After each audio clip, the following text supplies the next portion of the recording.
not a surface on the child that had no injuries. Those were the words of a medical professional testifying in court about what they witnessed on the night of October 15th, 2018. A night they described as horrific. It started like many emergency room visits do. A mother walked through the doors of Clay County Memorial Hospital in Henrietta, Texas, carrying her toddler wrapped in a blanket. The child was motionless, and when the ER staff asked what was wrong, the mother gave them a simple answer: she has the flu. But when medical staff removed that blanket, they didn't find a child with the flu. They found something that would haunt them for years. They found a 2-year-old girl covered in bruises from head to toe. They found injuries so severe they weren't sure if she was still alive. And they found that every single word that came out of that mother's mouth was a lie. This is the story of Scarlette Olivia Newsom, a 2-year-old girl whose life ended in unspeakable tragedy. But it's also the story of how hospital staff refused to accept those lies, how their keen observations exposed the truth, and how their testimony would eventually bring 2 people to justice. Over the next half hour, we're gonna break down every lie, every deception, every moment where the truth was twisted. Because what happened to Olivia Newsom wasn't just a tragedy. It was a crime that took 7 years to prosecute, involved 2 mistrials, and revealed a pattern of abuse that should shock anyone with a conscience. I'm going to walk you through this case like a detective report, examining the evidence, the testimony, and the timeline that led from that hospital visit in 2018 to a courtroom in 2025. So let's begin with what Sarah Newsom claimed happened that night. It's October 15th, 2018. The time is approximately 9:38 p.m. 23-year-old Sarah Elizabeth Newsom walks into the emergency room at Clay County Memorial Hospital in Henrietta, Texas. In her arms is her daughter, Scarlette Olivia Newsom, just 2 years old, wrapped in a blanket. For those unfamiliar with Clay County, this is a small rural community in North Texas, the kind of place where everyone knows everyone, where the local hospital serves as a lifeline for the community, and where the medical staff that night were about to encounter something they would never forget. According to witness testimony that would later be given in court, Sarah Newsom's demeanor was immediately unusual. Multiple witnesses described her as nonchalant, with no urgency about her child's condition. Think about that for a moment. Your child is unresponsive and you're walking into an emergency room with no urgency? The ER staff asked Sarah what was wrong with Olivia, and this is when we get our first lie. Lie number 1, she has the flu. The flu. That's what Sarah Newsom told the medical professionals who were about to examine her dying daughter. Just a case of the flu. But Sarah wasn't alone that night. In the waiting room sat her boyfriend, 23-year-old Joshua Thomas Fulbright. And according to multiple witnesses, his behavior was equally strange. He was described as someone who didn't seem upset or stressed. His demeanor was dry with no emotion. Again, pause and think about that. Your girlfriend's 2-year-old daughter is being rushed into an emergency room and you're sitting in the lobby showing no emotion? The medical staff didn't know it yet, but they were about to uncover a nightmare. Because the official story of a child with the flu was about to unravel the moment they started their examination. Before we continue with this investigation, I need to ask for your help in a mission that goes beyond this one story. If you believe this kind of investigative reporting matters, if you think exposing these failures and educating the public about warning signs can save lives, please take a moment to like this video, subscribe to the channel, and share it with others. Every share extends the reach of this information to someone who might one day recognize these signs and intervene. I'd also ask you to leave a comment with your city and what time you're watching. This data helps me understand when to publish these investigations so they reach the maximum number of people possible. The more people who see these stories, the more lives we can potentially protect. This channel exists to tell the stories of children who desperately needed protection but didn't receive it. Each investigation serves a dual purpose: to honor the victims and to educate viewers about recognizing dangerous situations before they become tragedies. If you'd like to support this work further, consider using the Super Thanks feature or joining our channel membership. Your support directly funds the research, time, and resources required to investigate these cases thoroughly and present them with the detail and respect they deserve. I encourage you to watch the other investigations on this channel as well. The knowledge you gain from these cases could one day help you recognize warning signs and protect a child in danger. Thank you for being here, for caring about these stories, and for supporting this important work. Now, let's return to October 15th, 2018, and what the medical staff discovered when they examined Olivia Newsom. A former EMT and ER tech, who would later become a key witness in this case, began conducting a basic assessment of Olivia Newsom. The child was still wrapped in that blanket, and when the medical professional removed it from Olivia's face, they immediately saw something that contradicted everything Sarah Newsom had just told them. Bruising on Olivia's face. The flu doesn't cause bruising, so the ER staff asked Sarah to explain the bruising, and this is where we get our second lie. Lie number 2, she fell out of the bathtub. Okay, so now the story has changed. First it was the flu, now it's a fall from the bathtub. And the medical staff's concern is growing exponentially because what they're seeing doesn't match what they're being told. The witness later testified that Olivia was completely unresponsive. The child was described as limp and floppy, and the medical professional stated they weren't sure if she was alive. Let me repeat that. They weren't sure if this child was alive. The witness who worked that night would later describe the entire experience as horrific. That's the word they used in court. Horrific. At this point, the medical staff made the decision to move Olivia to a treatment room for a more thorough assessment. They needed to understand the full extent of what they were dealing with, and what they were about to discover would confirm their worst fears. Because the bruising on Olivia's face, that was just the beginning. Once they got Olivia into the treatment room and began a comprehensive examination, the medical staff discovered something that would be seared into their memories forever. The bruising wasn't just on her face, it was everywhere. Head, arms, chest, abdomen, back, legs, everywhere. Erin Owen, another employee at Clay County Memorial Hospital, testified about what she witnessed that night. She described bruises, scrapes, and foaming drool coming from Olivia's mouth. The child's eyes were slightly open, but she was completely unresponsive. The on-call physician that night later testified about his immediate thoughts when he saw Olivia. And I want you to hear his exact words because they paint a picture of just how dire the situation was. My concern was she was going to die before we could do care. He wasn't concerned she might die eventually. He was concerned she would die before they could even begin treatment. During the trial that would happen years later, multiple photographs of Olivia's injuries were entered into evidence. These photographs were shown to the jury on a television screen. The images were so graphic, so disturbing, that some jurors had to look away. The medical assessment was clear. These injuries were not consistent with a fall. They were not consistent with the flu. They were not consistent with any accident. This was something else entirely. The medical staff at Clay County Memorial Hospital made an emergency decision. Olivia needed to be transferred immediately to Cook Children's Hospital in Fort Worth, Texas, a major pediatric hospital about 90 miles away that could provide more advanced care. But before that ambulance left with Olivia, the medical staff had already made another observation, one that would prove crucial to this entire investigation. Throughout this entire ordeal, as medical staff discovered the extent of Olivia's injuries, as they prepared to rush her to another hospital, as this little girl lay dying, Sarah Newsom's behavior continued to be off. Multiple medical witnesses testified about this. They all noticed it. Sarah Newsom was described as nonchalant with no urgency about her dying child. But here's where it gets even more disturbing. One witness testified that Sarah Newsom made sobbing noises, but the witness said they never saw tears.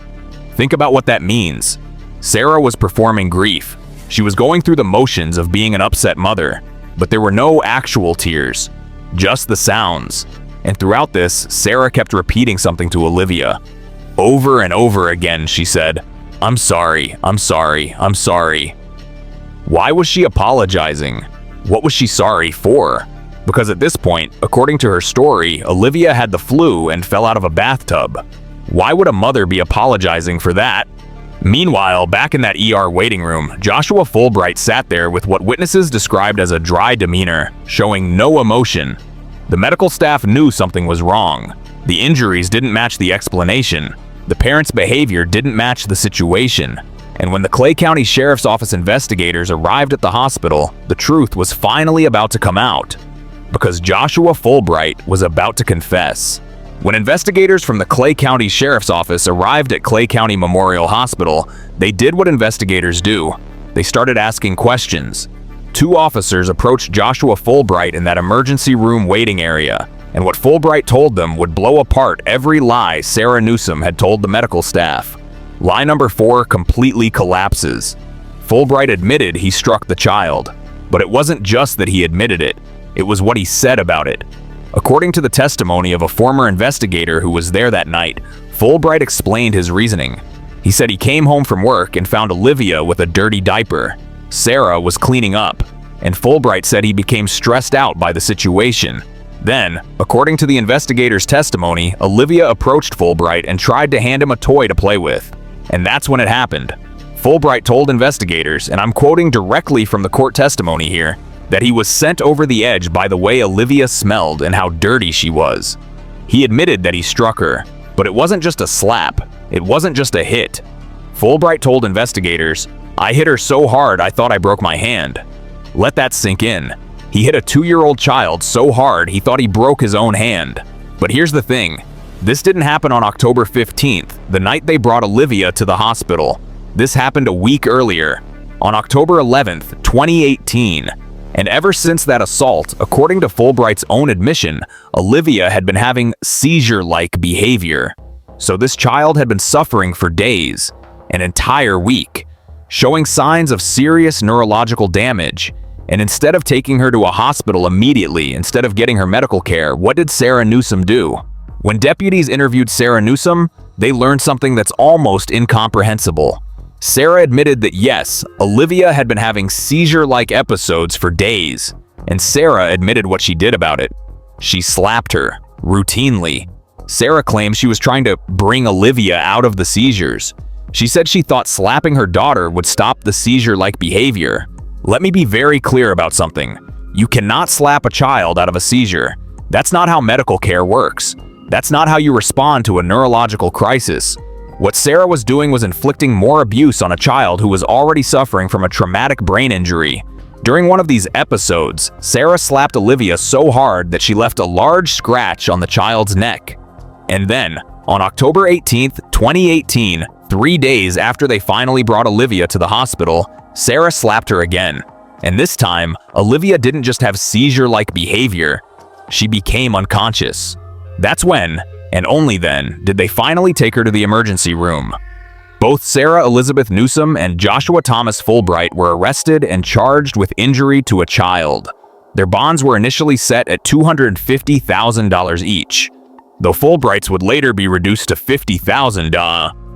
A decision that, frankly, is baffling given what he admitted to doing. But at this point, while they were sitting in jail, Olivia was fighting for her life at Cook Children's Hospital in Fort Worth. And the medical professionals there were about to deliver their expert opinion on what had happened to this little girl. Dr. Elizabeth Popek was the attending pediatrician at Cook Children's Hospital who provided care for Olivia Newsom. Years later, when she testified at Joshua Fulbright's trial, she would tell the jury something important. Dr. Popek sees thousands of cases involving children every single year. That's her job. She's a pediatric specialist at a major children's hospital. But Olivia Newsom's case? That case stuck with her. Since 2018, she remembered it. She remembered this child. Dr. Popek's medical diagnosis was clear and unequivocal. She testified that Olivia's injuries were consistent with non-accidental child abuse. In other words, these weren't accidents. These weren't from falling out of a bathtub. These weren't from the flu. This was abuse. Intentional, repeated, severe abuse. Dr. Popek provided expert testimony about the extent of the injuries. The bruising covered Olivia's head, chest, arms, abdomen, and legs, and she explained something crucial about the nature of these injuries. Excessive force is required for this amount of bruising. They don't get that from a fall or normal childhood activity or play. Excessive force on a 2-year-old. The graphic photographs that had been entered into evidence during the trial were shown again during Dr. Popek's testimony. And again, some jurors couldn't bear to look at them.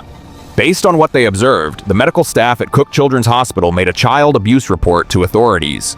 That's a mandatory reporting requirement for medical professionals, and they fulfilled that duty. But despite the best efforts of everyone at Cook Children's Hospital, despite all their medical expertise and care, Olivia Newsom couldn't be saved. On October 23, 2018, at 1:23 in the morning, Scarlette Olivia Newsom was pronounced dead. She had been on life support for 4 days.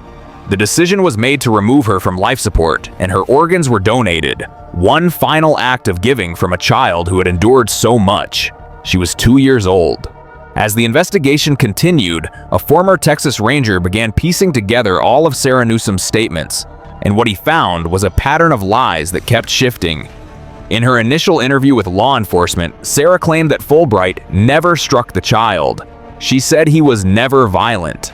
She insisted he would never, ever hurt Olivia. Never. That was her story. But then, as the evidence mounted, as Fulbright's own confession came to light, Sarah's story changed. She admitted, "Okay, well, he didn't hit the child that hard." Wait, so now he did hit the child? But just not that hard. The lies kept evolving. But the most damning testimony would come years later when Sarah herself took the witness stand during Fulbright's trial in 2025. On that stand, Sarah admitted that she had witnessed the abuse escalate over time. She described a pattern that started small and grew increasingly violent. It started with timeouts. Then Fulbright began forcing Olivia to do wall squats, making a 2-year-old child squat against a wall for up to 10 minutes at a time as punishment. When Olivia couldn't complete these punishments, because again, she was 2 years old, Fulbright would spank her, and then the spanking turned into beatings, all over her body. Sarah testified, "There were many times when I asked him to stop hitting her." The prosecutor, 97th District Attorney Katie Boggeman, asked Sarah a direct question. "Why did you let him do that?" Sarah's answer, "I didn't have a choice." And this is lie number 6, the "I didn't know" defense. The "I couldn't stop it" defense. The "I didn't have a choice" defense. But here's the reality. Sarah Newsom was present when Fulbright beat her daughter. She admitted she was in the room. She had choices. She could have left with Olivia. She could have called the police. She could have taken her daughter to a hospital immediately after the first assault. But she didn't. Instead, she stayed. And she participated in the abuse by slapping Olivia repeatedly, claiming she was trying to stop seizures. Seizures that were caused by the initial assault. The pattern of lies was complete, and it would take years for both of them to face justice. Here's a timeline that should frustrate anyone who cares about justice. October 2018. Both Sarah Newsom and Joshua Fulbright are arrested and charged with injury to a child. December 2019. The first attempt to try Fulbright ends in a mistrial. Why? Because they couldn't seat a jury from a pool of 80 people. 2020. A change of venue is granted. The case is moved from Clay County to Montague County. August 2022. The second attempt to try Fulbright ends in another mistrial. And the reason for this mistrial is almost unbelievable. Fulbright's own defense attorney was arrested on a DWI with a child passenger charge. February-March 2025. Finally, 7 years after Olivia's death, the third trial takes place. 7 years. During that time, both defendants were released on bond multiple times. For the final trial, 350 potential jurors had to be called. The case was handled by the 97th Judicial District Court, which covers Clay County, Montague County, and Archer County. The question that haunts this entire timeline is, how did this take 7 years? A child was killed in October 2018. The suspects confessed. The medical evidence was overwhelming, and yet it took until 2025 for justice to be served. During those 7 years, Olivia's family waited. They grieved, and they wondered if they would ever see the people responsible for their little girl's death held accountable. Let's talk about who Olivia was. Her family called her Baby Blue because of her beautiful blue eyes. Her aunt, Lauren Randall, described her as the sweetest little girl who could light up anyone's day. On the GoFundMe page that was set up for Olivia's funeral expenses, a family member wrote, "These evil acts on this angel has absolutely stopped the family's world from spinning." Stopped the family's world from spinning. That's what it does when you lose a child, especially in circumstances like this. Think about Olivia's final days. She was beaten so severely that she suffered traumatic brain injury. Then, for a week, she experienced seizure-like symptoms, clear signs that something was catastrophically wrong. And during that week, instead of getting medical care, she was slapped repeatedly by her own mother. Her final days were spent on life support at Cook Children's Hospital. The medical staff did everything they could, but the damage was too severe. Olivia's grandmother, Brenda Thomas, testified during the trial. She said she never saw Sarah abuse Olivia during the time they lived together. Olivia had initially lived with her grandmother before Sarah moved to El Paso, then returned to live with her grandmother again, before finally moving into an apartment in Wichita Falls where the fatal abuse occurred. For 7 years, Olivia's family waited for justice. They had to relive this trauma through 2 mistrials.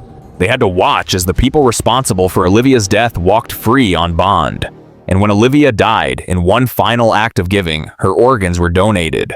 Even in death, this little girl gave something to others. When Joshua Fulbright's third trial finally took place from February 25th to March 5th, 2025, the jury heard testimony that revealed the full extent of what happened to Olivia. They learned that Fulbright resented Olivia. Multiple witnesses testified that he hated the attention the child took away from him. Sarah herself testified that Olivia was an issue in their relationship. Think about that. A 2-year-old child was an issue because she required attention, because she needed care, because she existed. The jury heard about how Fulbright forced Olivia into wall squats, how he escalated to beating her all over her body. They heard jailhouse phone calls that had been recorded while Fulbright was in custody. In these calls, Fulbright asked family members to deactivate his Facebook account and reset his phone. He mentioned being placed on suicide watch. The prosecution also revealed that Sarah Newsom's mental health records had been subpoenaed. She had been diagnosed with anxiety. The defense tried to shift blame to Sarah, arguing that she was responsible for the injuries. The prosecution proved that both of them were culpable, Fulbright for inflicting the fatal abuse, and Sarah for failing to protect her daughter. The jury was made up of 4 men and 8 women from Montague County.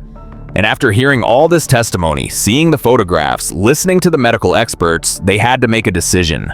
On March 10th, 2025, 6.5 years after Olivia's death, the jury returned their verdict. Joshua Thomas Fulbright was convicted of capital murder of a person under 10 years old. Because the death penalty was taken off the table, Fulbright received an automatic sentence: life in prison without the possibility of parole. He is currently incarcerated at the Ferguson Prison Unit in Midway, Texas. In October 2025, Fulbright filed an appeal, alleging that the court improperly excluded testimony favorable to the defense and that the prosecutors were vindictive. But 8 months after Fulbright's conviction, it was finally Sarah Newsom's turn to face justice. On November 10th, 2025, just this month, Sarah Elizabeth Newsom stood before Judge Trish Coleman Byers in the 97th Judicial District Court. She pleaded guilty to 1 count of injury to a child by failing to protect, resulting in serious bodily injury. Judge Byers sentenced her to 22 years in Texas State Prison. As part of the plea deal, Sarah waived her right to appeal. She had been out on bail since 2022, but she was immediately taken back into custody by the Clay County Sheriff's Office. She's currently being held in the Wichita County Jail before being transferred to serve her sentence. 97th District Attorney Katie Boggeman made a statement about the plea deal, and her words are worth hearing. As a mom, I don't know any amount of time is enough, but it was the right move for our county and to finally let that baby rest in peace. 22 years for Sarah. Life without parole for Fulbright. Justice delivered 7 years late. This case demonstrates the crucial role that medical professionals play in protecting children. The staff at Clay County Memorial Hospital saved no one that night. Olivia was already too far gone. But what they did do was ensure that the truth couldn't be hidden. Let's talk about the red flags they caught, because these are signs that everyone should know. Bruising inconsistent with the stated cause. The flu doesn't cause bruises. Falls from bathtubs don't cause head-to-toe injuries. Multiple injuries at different stages of healing.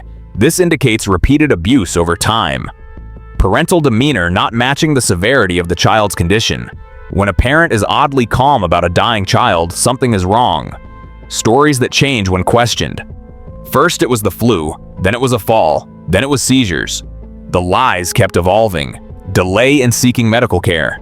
Olivia was beaten on October 11th. She wasn't brought to a hospital until October 15th, and even then only after she became unconscious. But this isn't just information for medical professionals. This is information everyone needs to know. The warning signs of child abuse include unexplained injuries on children, fearful behavior around caregivers, sudden withdrawn or aggressive behavior changes, poor hygiene or signs of neglect. If you suspect a child is being abused, you can call the Childhelp National Child Abuse Hotline at 1-800-4A-CHILD. That's 1-800-422-4453. You can also go to www.childhelp.org. All calls are toll-free and confidential. Medical professionals have mandatory reporting duties. When they see signs of child abuse, they are legally required to report it. And in this case, that's exactly what they did. The vigilance of the ER staff that night in October 2018 led to this investigation.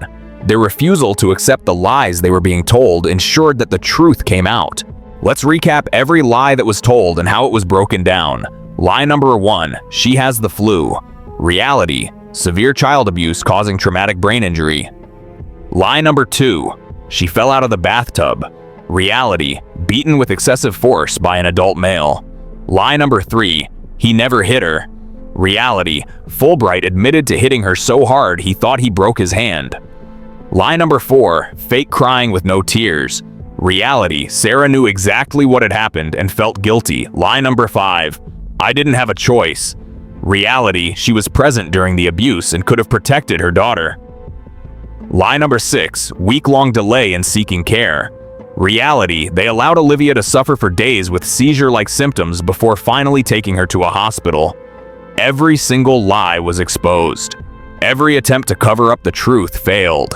And the people responsible for why? Because of the hospital staff. The medical professionals at Clay County Memorial Hospital refused to accept the story they were being told. Their keen observations, their documentation, their testimony, all of it ensured that Sarah Newsom and Joshua Fulbright couldn't hide what they'd done. The final toll of this case, one precious 2-year-old life lost, 2 adults now imprisoned, and a family that will never be whole again. It took 7 years from the crime to the final conviction. 7 years of legal delays, mistrials, and waiting. Olivia never got those 7 years. She never got to turn 3 or 4 or 5. She never got to start school. She never got to live. But the hospital staff who refused to accept the lies ensured that her mother and her killer would eventually face justice. If you suspect child abuse, report it. You could save a life. Don't assume someone else will make the call. Don't convince yourself it's not your business. A child's life could depend on your willingness to speak up. Scarlette Olivia Newsom, Baby Blue, deserved so much better than the hand she was dealt. Her story ended in tragedy, but through the diligence of medical professionals, through the persistence of prosecutors, and through the patience of a family seeking justice, the truth came out. Rest in peace, Baby Blue. Your story will not be forgotten.